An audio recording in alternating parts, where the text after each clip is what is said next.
Menjadi saksi kebangkitan Yesus. Lukas 24 ayat 36 sampai 49. Ayat hafalan. Lihatlah tanganku dan kakiku. Aku sendirilah ini. Rabalah aku dan lihatlah. Lukas 24 ayat 39. Anak-anak, adakah di antara kalian takut kalau melihat hantu, setan, atau iblis? Ingatlah, Tuhan Yesus sudah bangkit mengalahkan iblis, dosa, dan maut. Jadi, jika kalian sudah percaya dan menerima Yesus, tidak usah takut karena ada Yesus di hatimu. Ketakutan seperti itu pernah dialami oleh para murid sewaktu Yesus menampakkan diri kepada mereka untuk membuktikan bahwa Ia telah bangkit dan hidup kembali. Begini ceritanya. Sewaktu dua orang murid yang baru saja kembali dari Emmaus bercakap-cakap tentang Yesus yang menampakkan diri kepada mereka saat di jalan menuju sebuah rumah di Emmaus, tiba-tiba berdirilah Yesus di tengah-tengah mereka dan berkata kepada mereka, "Damai sejahtera bagi kamu." Para murid terkejut dan ketakutan. Mereka menyangka bahwa mereka melihat hantu. Akan tetapi anak-anak, Yesus berkata kepada mereka, "Mengapa kamu terkejut? Dan apa sebabnya timbul keraguan-raguan di dalam hati kalian? Hei, lihatlah tanganku dan kakiku. Aku sendirilah ini, Yesus yang disalibkan 3 hari yang lalu. Rabalah aku dan lihatlah. Karena hantu tidak mempunyai daging dan tulang seperti yang kamu lihat ada padaku. Nih, lihat." Sambil berkata demikian, Ia memperlihatkan tangan dan kakinya kepada mereka.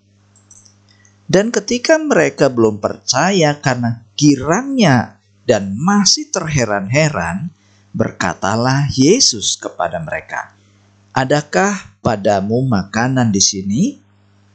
Lalu mereka memberikan kepada Yesus sepotong ikan goreng. Lalu Yesus pun mengambilnya dan memakan ikan goreng itu di depan mata mereka.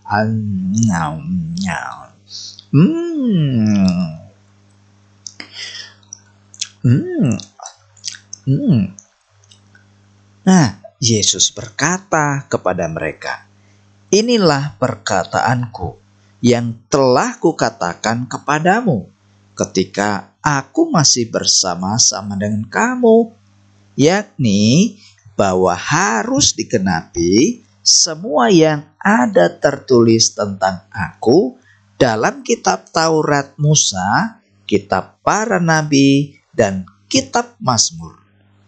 Lalu Yesus membuka pikiran mereka sehingga mereka akhirnya mengerti kitab suci. Kata Yesus kepada mereka, "Ada tertulis demikian, Mesias harus menderita dan bangkit dari antara orang mati pada hari yang ketiga. Dan lagi, dalam namanya berita tentang pertobatan dan pengampunan dosa harus disampaikan kepada segala bangsa, mulai dari Yerusalem. Kamu adalah saksi-saksi dari semuanya ini. Dan aku akan mengirimkan kepadamu apa yang dijanjikan Bapa-Ku, yaitu Roh Kudus. Tetapi kamu harus tinggal di dalam kota Yerusalem ini sampai kamu diperlengkapi dengan kekuasaan dari tempat tinggi." Anak-anak, setelah kebangkitannya, Yesus menampakkan diri beberapa kali kepada para murid dengan tujuan supaya mereka tidak mengalami ketakutan. Juga untuk membuktikan bahwa Yesus benar-benar bangkit dan hidup kembali. Selain itu, juga supaya mereka semakin percaya bahwa Yesus adalah Tuhan. Ia adalah juru selamat. Sebelum para murid diutus menjadi saksi untuk memberitakan Injil kepada semua orang. Jadi, itulah caranya Tuhan Yesus membuktikan kebangkitannya seperti yang dikatakannya dalam ayat hafalan tadi. Lihatlah tanganku dan kakiku. Aku sendiri ini. Rabalah dan lihatlah. Maukah kamu menceritakan Yesus yang sudah bangkit kepada teman-temanmu? Amin. Tuhan Yesus memberkatimu.